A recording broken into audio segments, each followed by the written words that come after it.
Hello, my dear friends. In the floating districts of old Japan, life followed strict rules that were written and unwritten at the same time. Courtesans lived inside carefully controlled worlds, surrounded by lantern light, music, and painted screens. Their days were shaped by contracts, by training, and by expectations placed upon their bodies and behavior. Beauty was part of their work, but so was distance. They were expected to entertain without belonging to anyone fully. This made pregnancy a serious problem, not only for the woman herself, but for the houses that managed her life. Imagine a quiet room in a pleasure district as night settles outside. The streets glow with paper lanterns, and distant music drifts through wooden walls. Inside, a young courtesan sits with her attendants. Her face is calm, but her future is uncertain. Pregnancy could end her career. It could lower her value. It could bring punishment from the house that owned her contract. Because of this, pregnancy was not treated as a private matter. It became something managed by rules, medicine, and silence. Courtesans did not live freely. Most were bound by long agreements to the houses that trained them. These houses invested years in teaching music, poetry, and polite speech.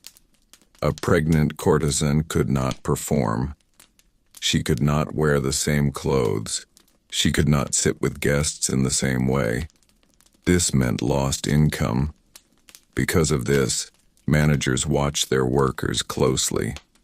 Rules were made to reduce the chance of pregnancy, and when those rules failed, strict decisions followed. Some houses relied on traditional herbal knowledge. Women were given plants believed to stop or delay pregnancy. These remedies were passed down quietly, shared among midwives and older women. They were part of folk medicine rather than official law. Whether they worked or not, they showed that people were actively trying to control fertility long before modern methods existed. Other courtesans were required to leave the district for a time if pregnancy became visible. They were sent to relatives or hidden houses until the child was born. Their names were removed from public lists. Their rooms were given to others. To the outside world, it was as if they had vanished. Silence protected the business and the reputation of the district. In some periods, abortion was known and practiced in limited ways. It was dangerous and painful, but it was used because the alternative was worse. A child born inside the pleasure districts faced a hard future. There was little place for such children in society. Mothers were often forced to choose between their work and motherhood. These choices were shaped by poverty, control, and lack of freedom. Religion and belief also shaped these actions. Some temples quietly assisted women who had lost or ended pregnancies.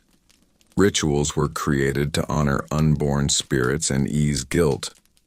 Small statues and prayers were offered to calm the heart and explain loss through faith. These practices did not erase the pain, but they gave meaning to something that could not be spoken aloud. The way pregnancy was handled shows how little control courtesans truly had over their lives. Their bodies were tied to money and reputation.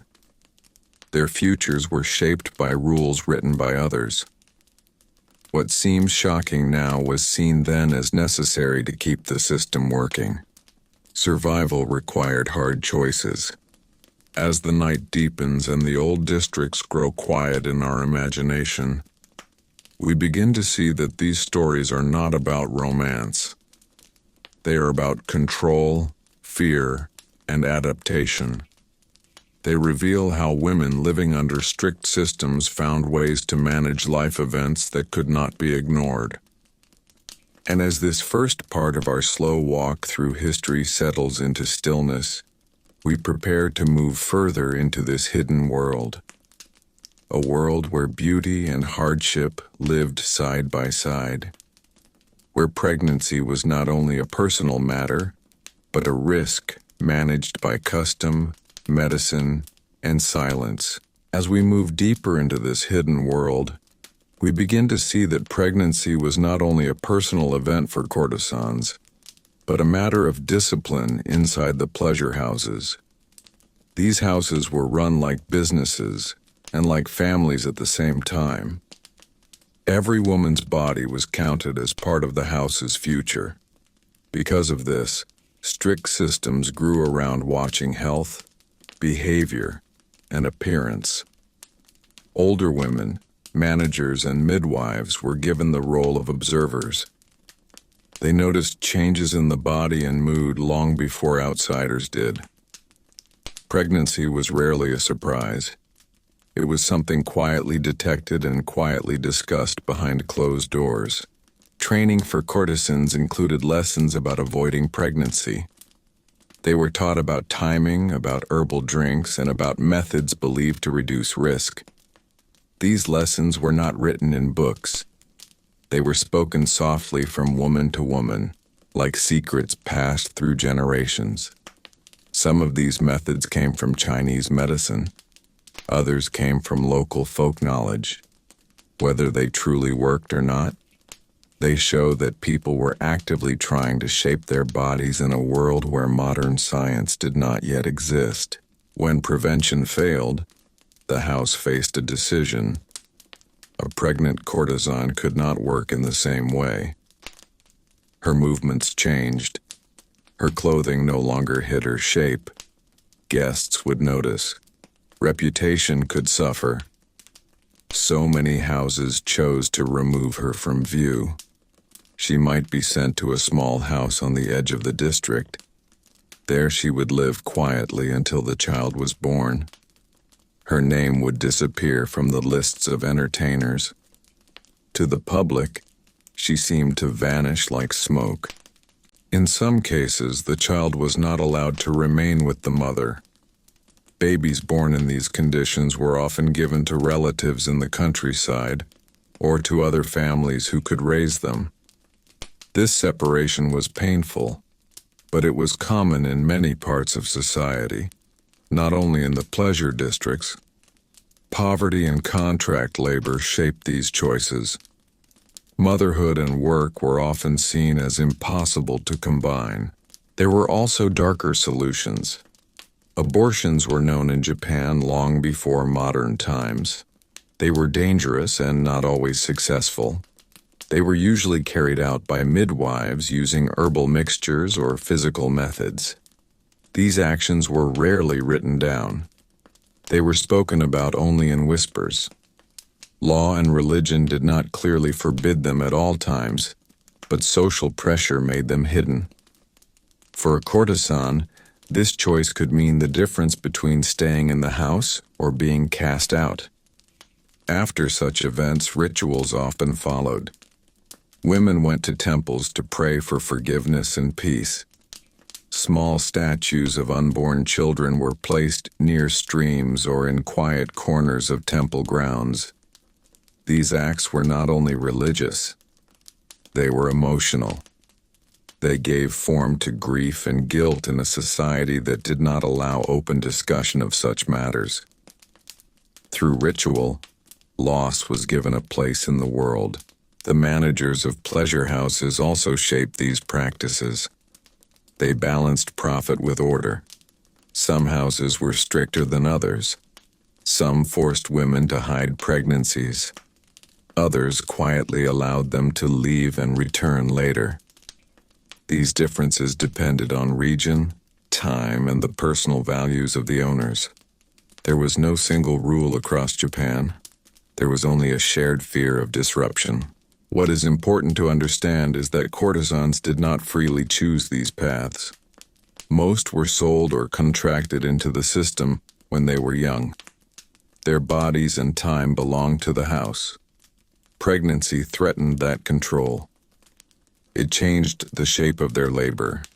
It introduced a new life into a system built on appearance and performance. Because of this, The system responded with rules and removal, rather than care.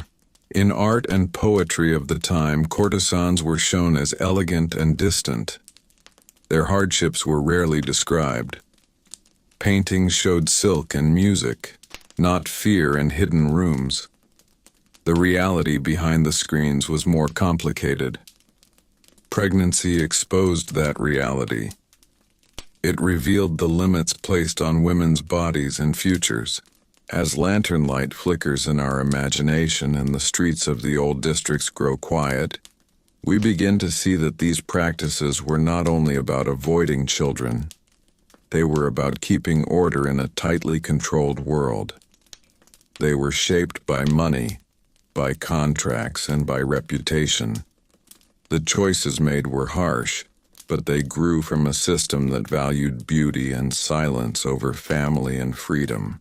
And as this part of the story flows forward without pause, we prepare to step further into this history.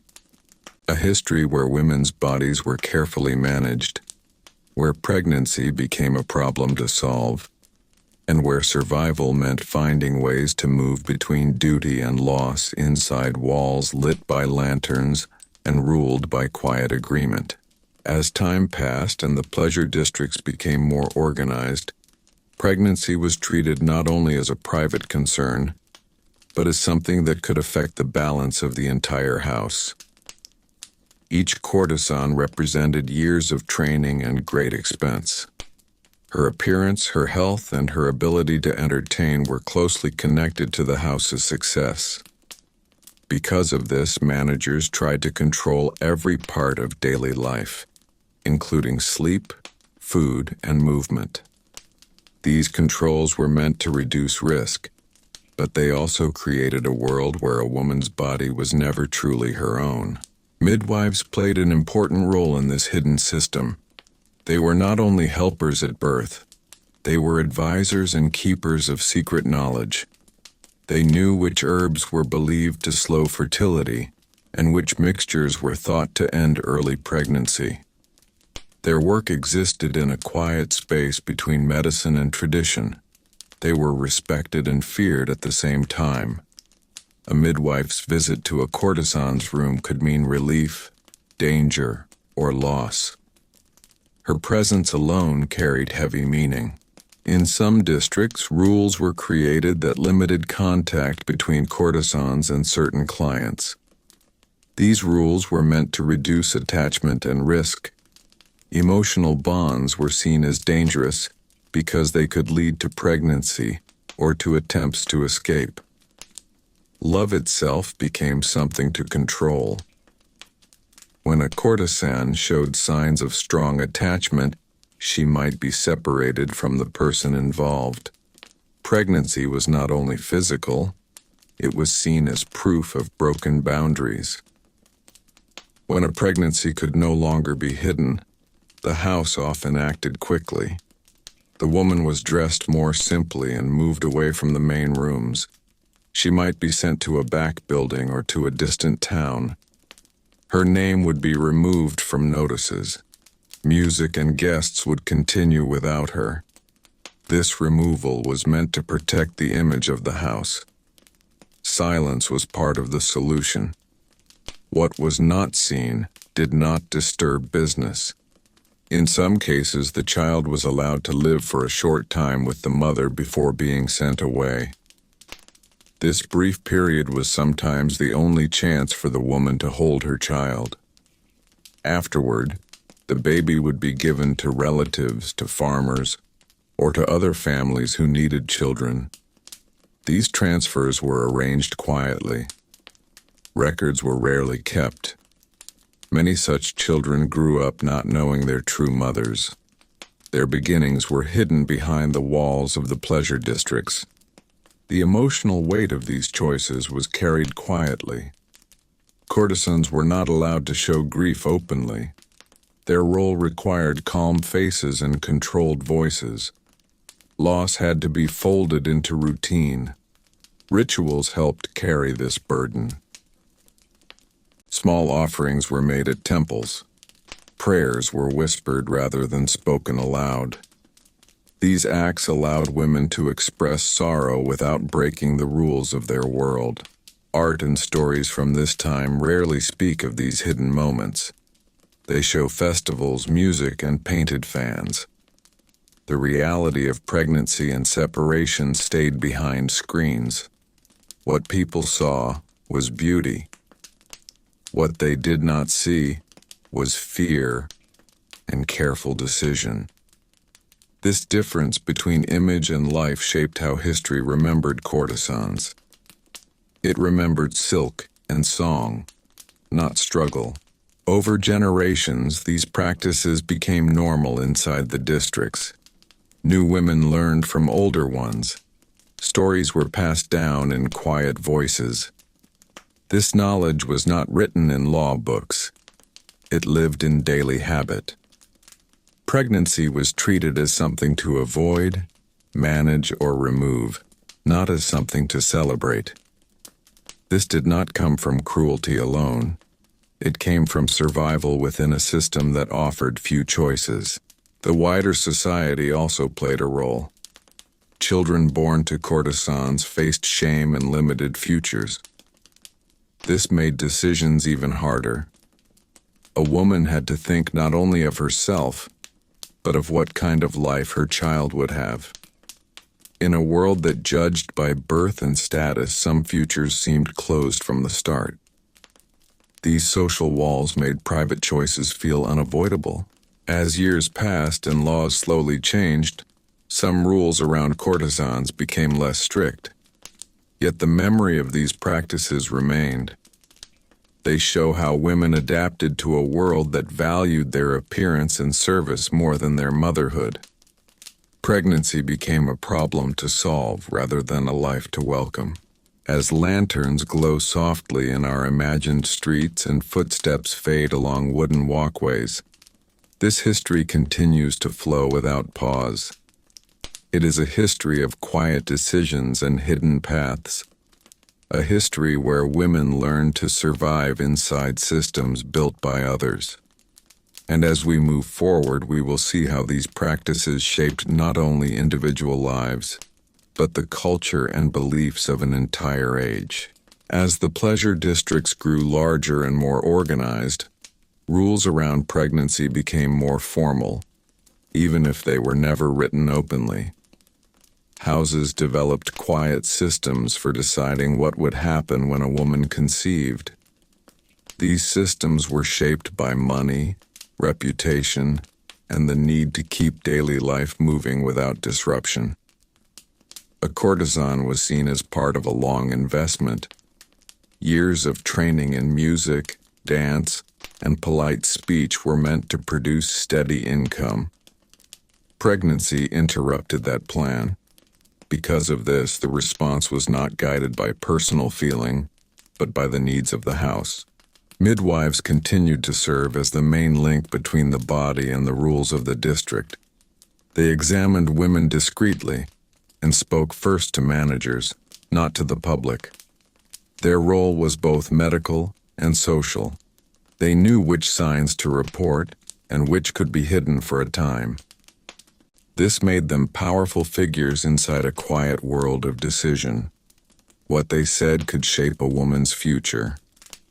A single visit could lead to removal from the district or to a period of secrecy. Some houses attempted strict prevention by controlling daily routine. Meals were regulated. Rest and work were scheduled carefully. Women were observed for signs of illness or change. These measures were meant to protect the house's income, but they also reduced personal freedom. The body became something watched and counted, not something owned. Pregnancy was treated as failure of discipline rather than as natural change. When a woman was sent away, her absence was explained in simple terms. She was said to be ill or visiting family. The truth was rarely shared with clients or neighbors. Silence kept the image of the district smooth and unbroken. The streets continued to glow with lanterns. Music continued to sound from behind screens. Life appeared unchanged, even as individual lives were being redirected elsewhere. For the children born from these hidden pregnancies, paths were uncertain. Some were raised by relatives far from the city. Others were adopted into farming families who needed help with work. Their connection to the pleasure districts was usually erased. Names were changed. Origins were softened or forgotten. This allowed the child to live without the mark of the district, but it also meant losing a part of identity. The past was folded away like a letter never sent. Temples and shrines became places where unspoken feelings could be placed. Women offered small tokens and prayers, not to speak openly, but to release weight from the heart. These acts did not change the rules of the house, but they offered a private space where loss could be acknowledged. Religion gave language to what society would not. Through ritual, women found a way to stand between duty and memory. Over time, stories about these practices spread quietly among the women themselves. Older courtesans warned younger ones. They explained what could happen and how to prepare. Knowledge moved through whispered advice rather than written rule. This created a hidden culture inside the districts, one that existed alongside the public world of art and performance. The contrast between appearance and reality remained strong. Paintings showed elegance and calm. Songs spoke of romance and beauty. But behind these images was a system that treated pregnancy as a threat to order. The choices made were shaped by fear of loss, fear of shame, and fear of poverty. These were not dramatic decisions made in public. They were slow and quiet, carried out through routine and removal. As the years moved forward, laws outside the districts also changed. Ideas about family and work slowly shifted. Yet inside the old houses, habits remained. What had once been necessary became tradition. Pregnancy continued to be managed rather than welcomed. The system remembered its own rules even when the world outside began to move on. In this way, the history of courtesans and pregnancy is not only about medicine or belief. It is about how systems protect themselves. It shows how control can become custom and how silence can become solution. The women who lived inside these rules learned to move carefully, to make choices within narrow paths, and to carry private stories behind public faces. And as the imagined lanterns dim and the streets of the old districts fall into quiet again, this history continues without pause. It flows from one generation to the next, shaped by money, by custom, and by the need to keep order in a world built on appearance. In the next part of our slow journey, we will see how these hidden practices affected not only individual women, but the wider view of motherhood and morality in old Japan. As these customs settled into everyday life, they began to shape how society viewed both courtesans and motherhood itself. Pregnancy inside the pleasure districts was no longer seen simply as a personal event. It was treated as something that disturbed order. The woman's body belonged to the house through contract and debt, and any change to that body affected the house's future. Because of this, pregnancy was managed like a business problem rather than a family matter. Decisions were made by managers, not by mothers. This quiet control became part of the rhythm of the districts. Outside the districts, ordinary families also struggled with poverty and survival. But their children were at least part of accepted society. For courtesans, this was not the case. A child born within the district carried a mark that could follow them for life. People believed such children had uncertain status and fewer chances. This belief made the handling of pregnancy even more severe. It was not only about the woman's career, it was about avoiding a future shaped by shame and exclusion. The system taught women that preventing birth or hiding it was kinder than allowing a child to grow up with no clear place. Writers and officials of the time sometimes spoke about these practices in indirect ways. They did not describe them openly, but they hinted at them through stories and moral lessons. Pregnancy was shown as something that brought trouble and sorrow rather than joy. This shaped public thought. Motherhood for courtesans was seen as a mistake, not a blessing. Over time, this idea spread beyond the districts and into wider culture. It became part of how people thought about women whose lives were tied to entertainment and service. Some courtesans tried to leave the districts when they became pregnant. Escape was difficult. Contracts bound them to the house for many years. Debt tied them to managers who had paid for their training. Running away meant being hunted or returned by force. Because of this, many women accepted the system's rules rather than risk worse punishment. Their choices were shaped by fear of hunger and fear of capture. Pregnancy became one more danger in a life already full of limits. Midwives and older women continued to guide these decisions. They did not see themselves as cruel. They saw themselves as practical. They had lived through the same rules. They had watched others suffer when rules were broken. Their advice was shaped by experience, not freedom. In this way, the system was passed down not only through authority, but through memory. Women taught women how to survive inside narrow walls. Art from later periods began to hint at these hidden lives. Some poems spoke of lost children and quiet sorrow. Some paintings showed women gazing away from the lantern-lit streets toward distant hills. These images suggest feelings that could not be spoken aloud.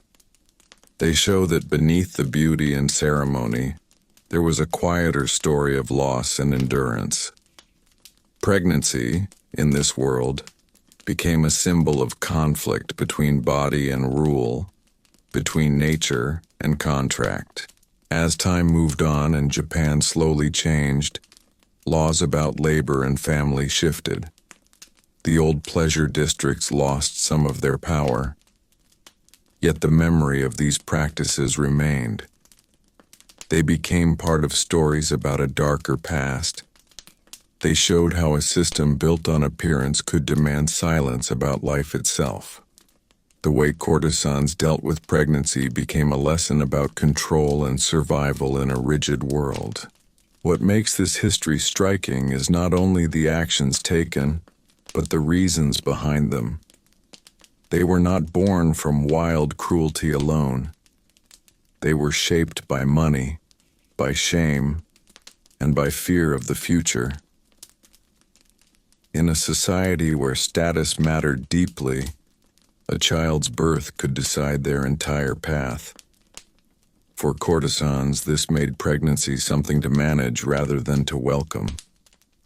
The system chose order over care and silence over family.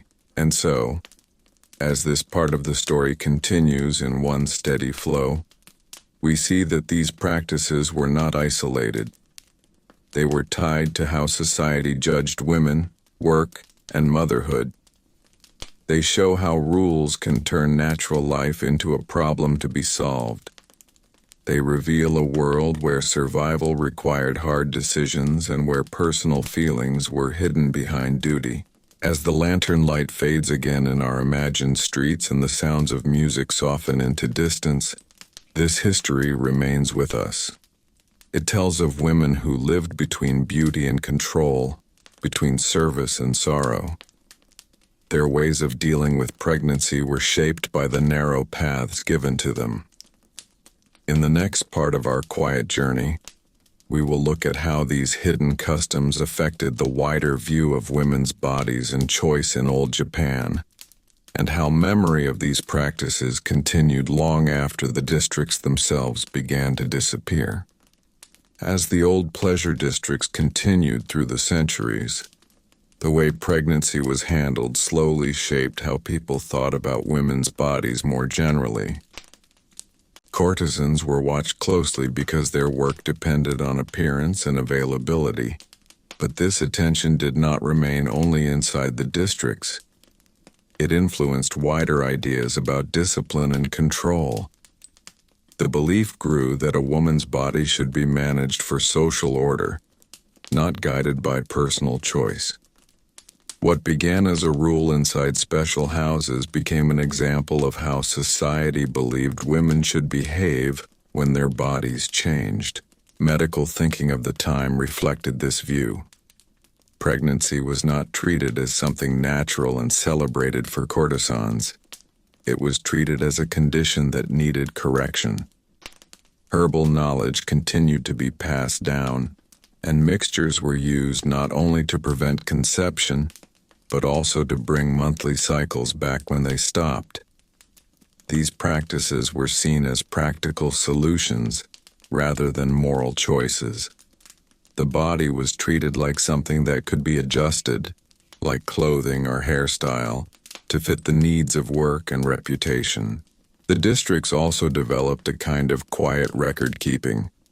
Managers tracked the ages, health, and movements of their workers. A woman's value was measured by how long she could continue performing. Pregnancy interrupted these calculations. Because of this, the system preferred short-term solutions over long-term care. Removing the woman, ending the pregnancy, or sending the child away allowed the house to return to normal quickly. Time mattered more than emotion. Order mattered more than attachment. For the women themselves, this created a strange double life. In public, they were expected to smile, to sing, and to show calm grace. In private, they carried fear of discovery and fear of consequence. Pregnancy was not only a physical change, it was a threat to safety. A woman could lose her place, her income, or even her shelter. This made the body feel like an enemy rather than a home. Many learned to watch themselves closely, noticing small changes and hiding them when possible. Some courtesans formed quiet bonds with one another. They shared advice and comfort in hidden corners of the houses. These friendships were one of the few places where fear could be spoken. Older women warned younger ones what might happen. They taught them which signs to notice and whom to trust. This created a small world of female knowledge inside a system controlled mostly by men and money. Survival depended on learning these lessons early. Outside the districts, people knew only pieces of this story. They saw the music and the festivals. They heard poems about beauty and longing. They did not see the hidden rooms or the silent departures. This gap between image and reality allowed the system to continue. If the public had seen the full cost, it might have questioned the rules more strongly. But the districts were designed to hide their troubles behind screens and ceremony. Religion continued to provide one of the few spaces where these hidden experiences could be shaped into meaning. Rituals for unborn or lost children became more common over time. These rituals did not challenge the system directly, but they allowed grief to exist without breaking silence. Through prayer and small statues, women could say goodbye to something they were never allowed to name openly. Faith gave form to loss where law and custom did not. As Japan moved closer to the modern age, new ideas about family and work slowly appeared. Some people began to question the old districts and their rules, yet change came slowly. The habits of centuries do not vanish in one generation. Even as laws shifted, memory stayed. Women who had lived under the old system carried its lessons into later life. Pregnancy was still linked with danger and shame long after the districts lost their power. Looking back, these practices show how tightly a system can shape personal life. Courtesans did not choose these methods because they were cruel. They followed them because they were trapped inside contracts, debts, and expectations. Pregnancy forced them to confront the limits of their freedom. Their solutions were shaped by fear of hunger, fear of punishment, and fear of rejection. In this way, their story is not only about courtesans. It is about what happens when human bodies are tied to profit and image. As the years passed, writers and thinkers began to look at this history with different eyes. They saw not only exotic customs, but signs of suffering and control. The way pregnancy was treated became an example of how women's lives were narrowed by social systems. It showed how motherhood could be denied or reshaped to fit economic needs. This understanding changed how the past was remembered, and as our slow journey through this quiet history continues without break, we see that these practices left marks beyond the districts themselves. They shaped how society thought about shame, about work, and about women's bodies. They turned a natural part of life into something hidden and feared. The lantern-lit streets of old Japan were beautiful on the surface, but beneath them lay stories of careful control and silent endurance. As the sound of distant music fades again in our imagination, this chapter of history remains steady in its lesson. It reminds us that behind every system of beauty and order, there are lives shaped by rules they did not write. The ways Japanese courtesans dealt with pregnancy were not simply strange customs. They were answers to a world that valued appearance over freedom and silence over care. And in the next part of our story, we will see how these hidden practices slowly influenced changing ideas about women, work, and choice as the old world began to give way to the new. As the old pleasure districts moved through different eras, the handling of pregnancy began to influence how people thought about responsibility and control. Courtesans were expected to carry the image of beauty and calm, and anything that disturbed this image was treated as a problem to be corrected. Over time, this idea spread beyond the districts and into wider social thinking. A woman's body was seen not only as her own, but as something that reflected the honor and order of the place she belonged to. Pregnancy, especially outside marriage, was seen as proof that order had failed. The managers of the districts often justified their rules by speaking about discipline and harmony.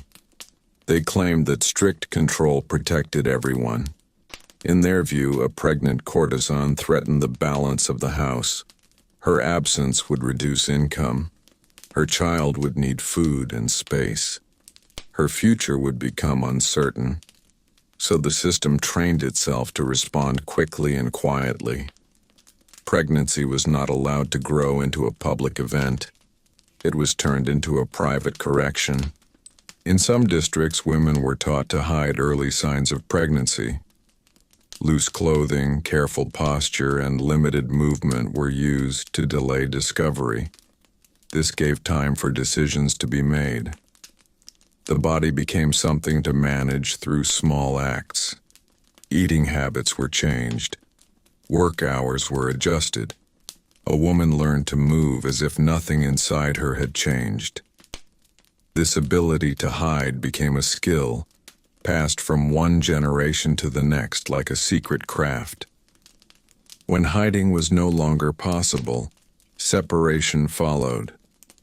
The woman was removed from the main house and sent to a quieter place. This separation was described as rest or illness. In reality, it was exile without drama. The district continued as if nothing had happened. Music played. Guests arrived. The woman's place was filled by another. Her life was pushed to the edge of the system, where decisions could be made without public attention. For some women, pregnancy became a chance to escape the districts forever. A few were able to stay away after being sent out. They married or found work in other towns.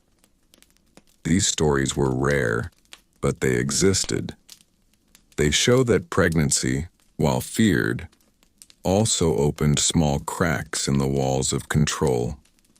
Yet for most women, the house still owned their future. Once the child was gone and the body recovered, they were brought back to work. The cycle of performance continued. Children born from these pregnancies lived lives shaped by secrecy. Many grew up without knowing where they came from. Some were raised in villages with no link to the districts. Others were placed in temples or given to families who needed help with labor. Their origins were hidden not only from the world, but often from themselves. This loss of identity was part of the price paid to protect the image of the districts. Over time, these practices created a deep connection between pregnancy and silence. It became something that should not be seen, not be spoken, and not be remembered openly. Even women who left the districts carried this lesson with them. Their bodies had taught them to hide change. Their lives had taught them that motherhood could be dangerous. This shaped how they understood themselves long after they were free from contracts. Writers and thinkers of later generations began to notice this pattern. They saw that the pleasure districts had created a special rule for women's bodies, one that treated natural life as disruption. They compared it to other systems of labor and control. In doing so, they began to see that what happened to courtesans was not separate from society. It was an extreme form of ideas already present elsewhere.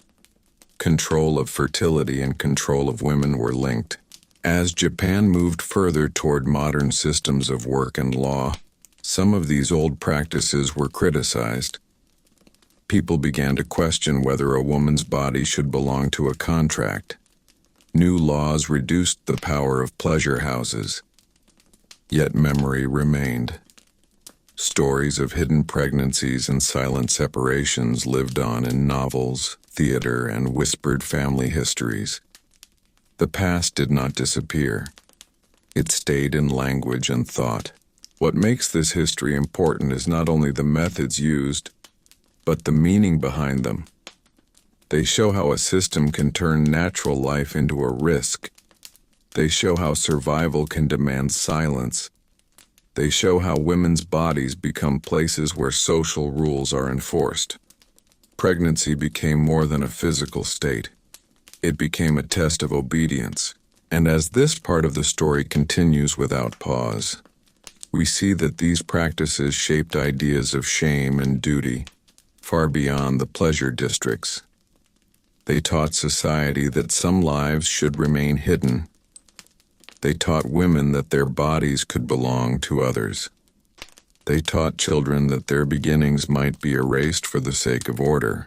The lanterns still glow in our imagined streets, and the wooden walkways still creak under quiet steps. Behind the painted screens, life moves on with its rules and routines. Pregnancy remains something to manage, not to celebrate. The system keeps its shape by pushing change into the shadows. And in this shadowed space, women learn to endure. As our slow walk through this history continues, the story does not break or end. It flows forward, carrying with it the weight of these quiet choices. In the next part, we will move closer to the moment when these old customs began to fade, and when new ideas about women, work, and motherhood slowly began to challenge the silence that had lasted for so long. As the old systems began to weaken near the end of the feudal age, small changes appeared in how pregnancy inside the pleasure districts was understood. The houses still feared disruption, But the wider world was changing. Trade increased, cities grew, and new ideas about work and family slowly entered public thought. These changes did not immediately free the women inside the districts, but they began to soften the strict silence that had surrounded their lives for generations. Pregnancy was still treated as a problem, yet it was no longer completely invisible. Medical knowledge also started to shift. More written texts appeared, and some doctors began to question older herbal practices. They studied the body in new ways and spoke about health rather than only discipline.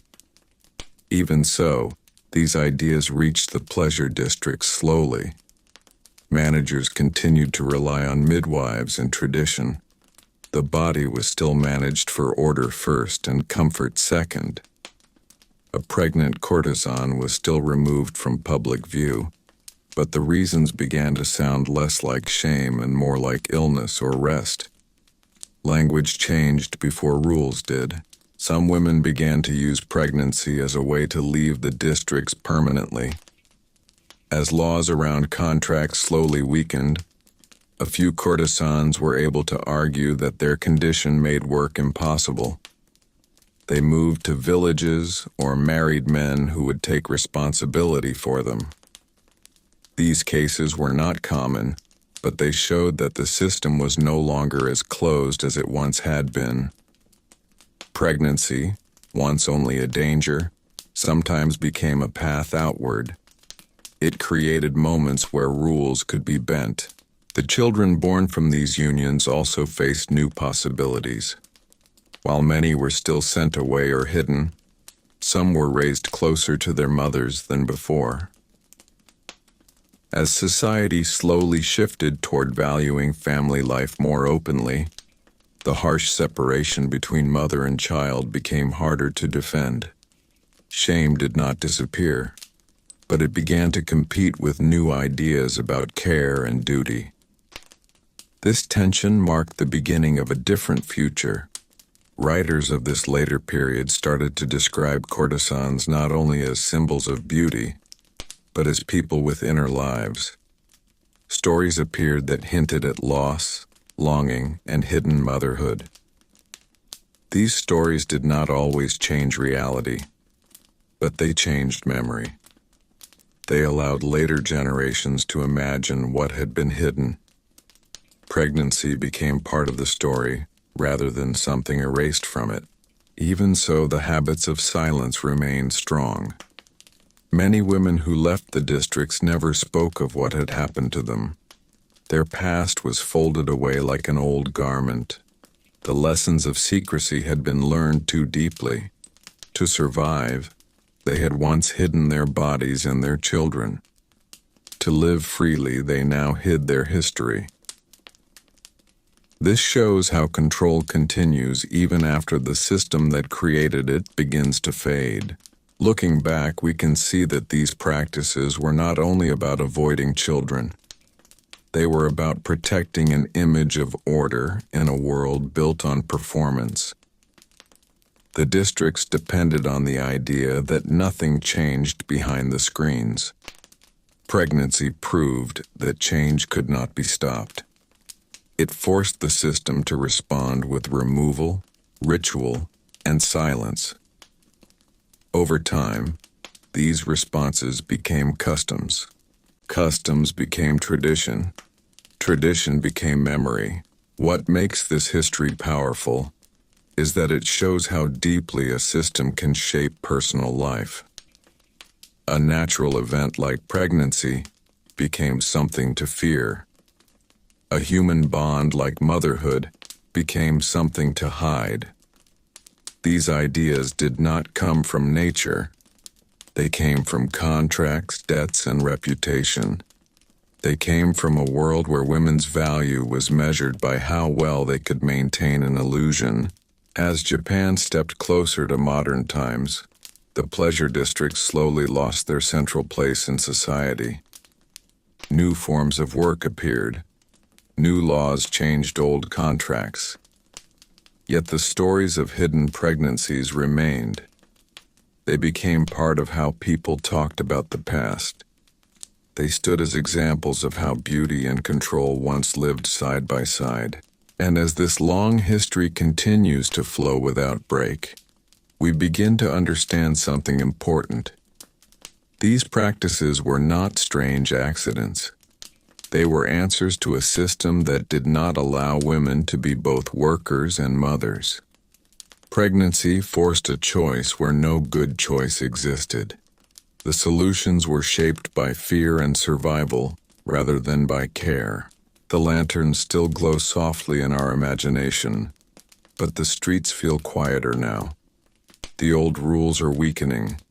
The silence is beginning to lift. Yet the memory of what once happened remains, reminding us that behind every system of order, there are human bodies carrying its weight. The ways Japanese courtesans dealt with pregnancy tell a story not only of custom, but of endurance inside narrow paths. And as this chapter moves forward without pause, we prepare to step into the final stretch of this story, where these hidden practices slowly turn into history, and where the voices that were once silent begin, at last, to be heard. As the old pleasure districts slowly became part of history rather than daily life, the memory of how pregnancy had been treated did not disappear. Instead, it turned into stories, warnings, and quiet lessons passed down through generations. Women who had lived inside the districts carried their experiences into later years, and even when they no longer worked as courtesans, the habits of caution stayed with them. Pregnancy had once meant danger, removal, and loss. Because of this, many learned to see their own bodies as something that must be watched carefully and controlled, even outside the walls of the districts. The system had ended, but its rules still lived inside people's thinking. In the wider society, scholars and writers began to study the old districts as part of Japan's cultural past. They looked at contracts, letters, and medical writings. Through these records, they discovered how closely fertility had been managed.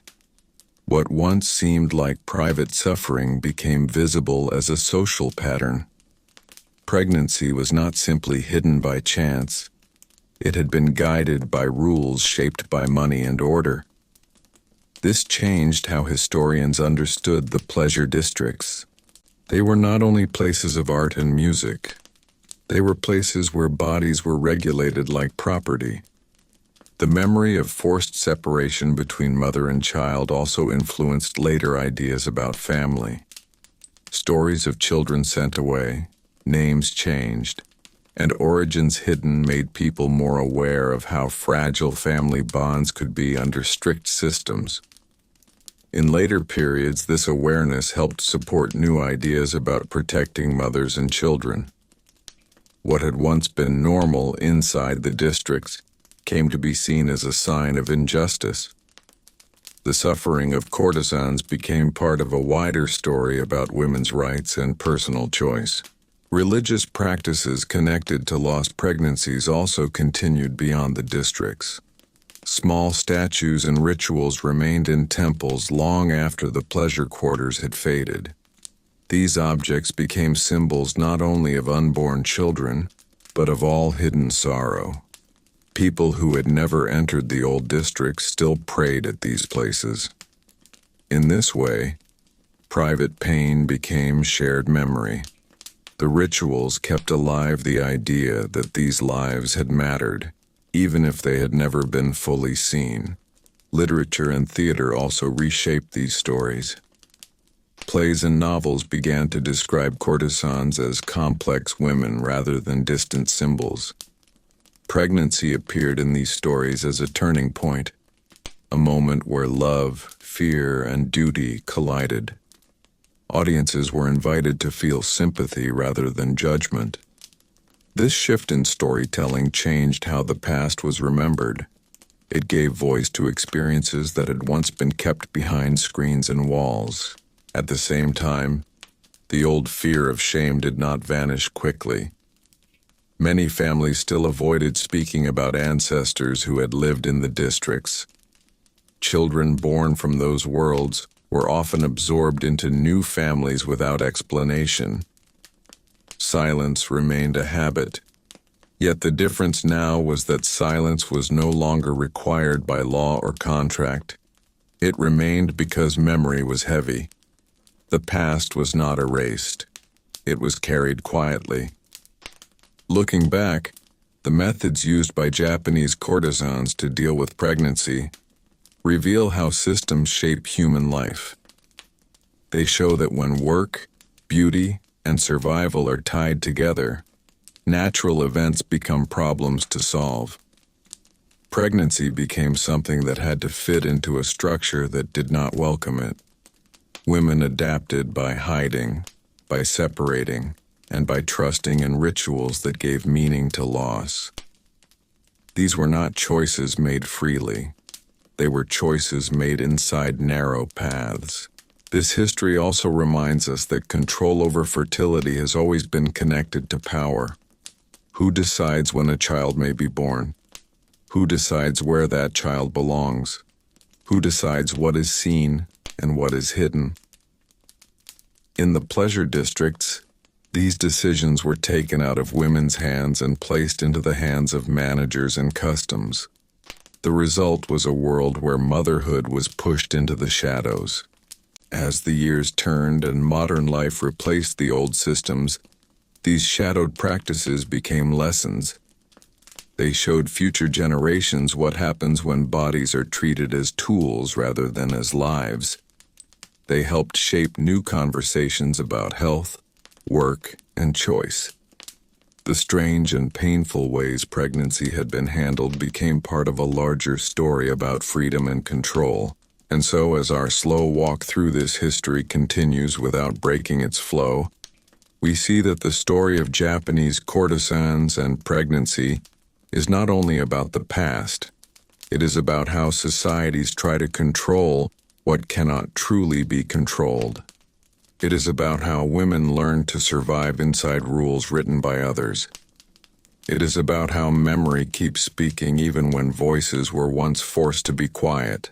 The lanterns in our imagination now glow more softly, and the old districts fade into distance. What remains is the lesson they left behind.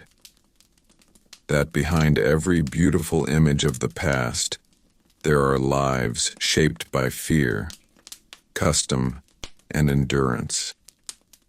The ways courtesans dealt with pregnancy were not only strange or harsh, they were human answers to a world that offered few gentle choices. And as this long history continues its calm movement forward, we prepare to bring it gently toward rest, carrying with us the understanding that even in places built for pleasure and performance, there were quiet stories of loss, strength, and survival waiting to be remembered. As the memory of the old pleasure districts continued to settle into history, the way pregnancy had been handled inside them began to influence broader ideas about work and the female body.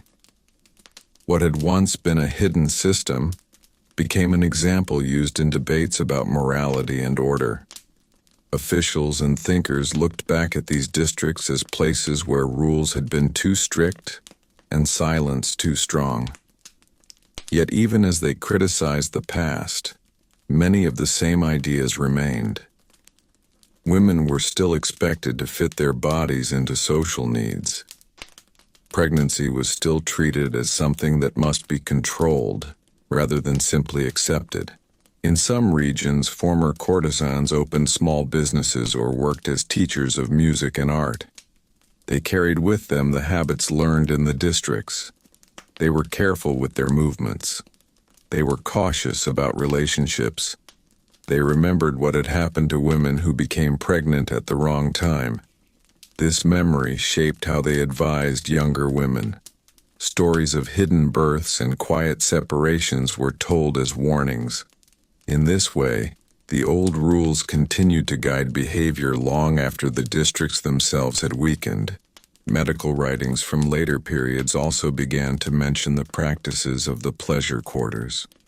Doctors described herbal methods that had once been used and recorded cases where women had been sent away to give birth.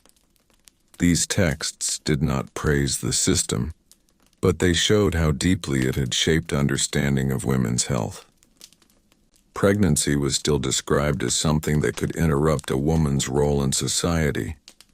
Even outside the districts, the idea remained that a working woman's body needed management and supervision.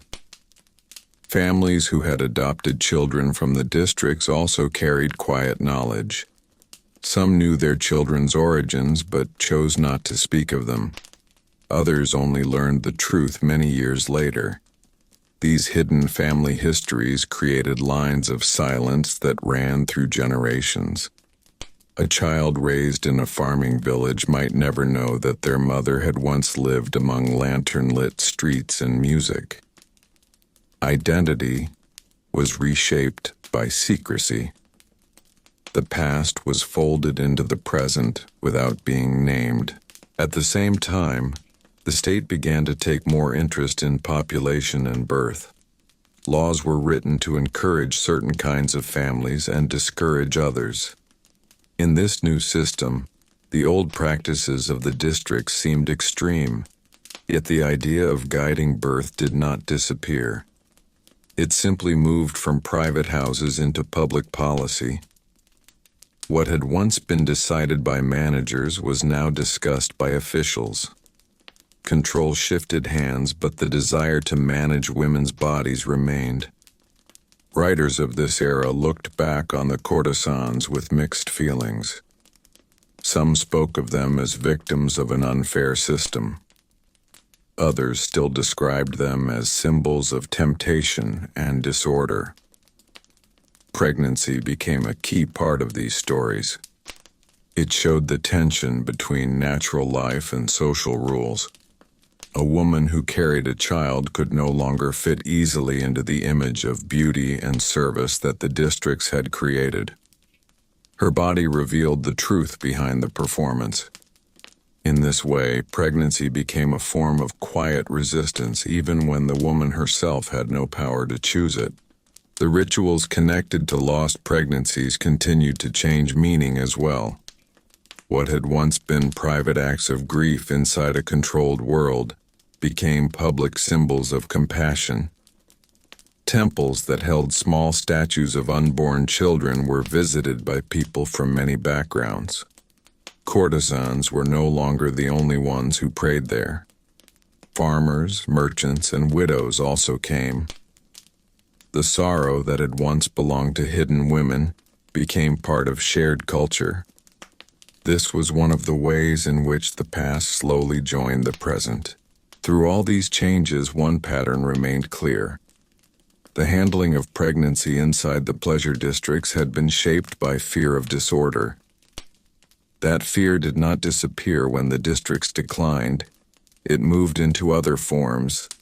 Society continued to struggle with how to fit motherhood into systems built for work, reputation, and control. The courtesan's experience showed the cost of forcing life to follow strict design. As decades passed, historians began to collect documents from the old houses. Contracts, letters, and medical notes were studied together. A clearer picture appeared. Pregnancy had not been treated as a moral failure alone. It had been treated as an economic risk.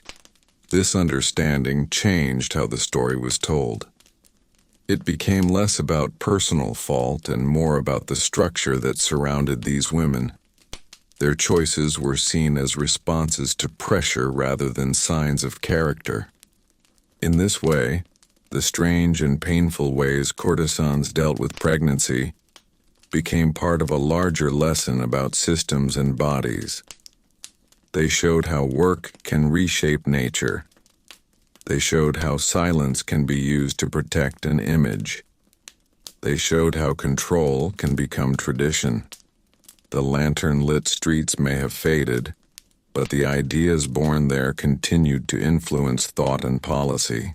And so this history continues to move forward without closing. It does not end with the fall of the pleasure districts. It flows into modern debates about work, family, and choice.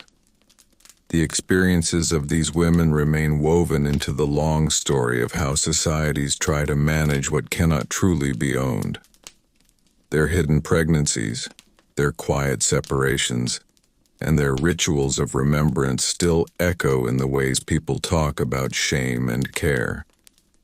The old streets grow quieter in our imagination, but the lessons do not disappear. They travel with time, carried in stories, in laws, and in the bodies of those who remember. The history of Japanese courtesans and pregnancy remains open, still moving, still shaping how the past speaks to the present.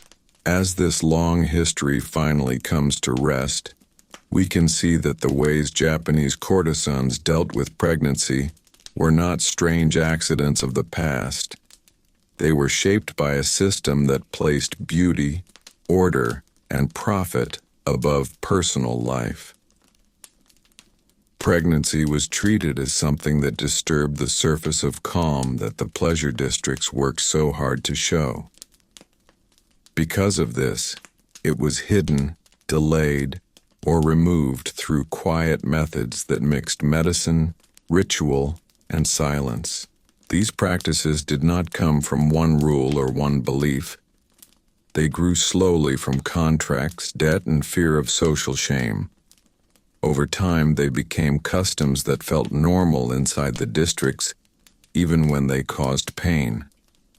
Women learned to watch their bodies closely, to hide change, and to accept separation as part of survival. Their lives were shaped not only by what they did, but by what they were not allowed to show. Looking back, this history shows how strongly a system can control human life. A natural event like pregnancy became a problem to solve instead of a life to welcome. Motherhood became something to manage rather than something to protect. The women who lived inside these rules did not choose them freely. They adapted to them because they had few other paths. Their methods were not acts of cruelty, but acts of endurance. The memory of these hidden pregnancies later helped shape new ideas about women's bodies and personal choice. What had once been silent became part of discussion. What had once been hidden became part of history. The lantern-lit streets of the old districts faded, but the lessons they left behind remained. They remind us that behind every system of beauty and order, there are lives shaped by rules they did not write. So as we gently leave this chapter of the past, we do not leave it with shock or judgment, but with understanding. These women lived between duty and loss, between appearance and truth. Their ways of dealing with pregnancy were shaped by fear, by custom, and by the need to survive inside narrow walls. And now, as our slow walk through this story reaches its quiet end, the music of the old districts fades into distance. What remains is the human story beneath it all. A story of control and resistance, of silence and memory, and of women who carried both beauty and hardship in the same life.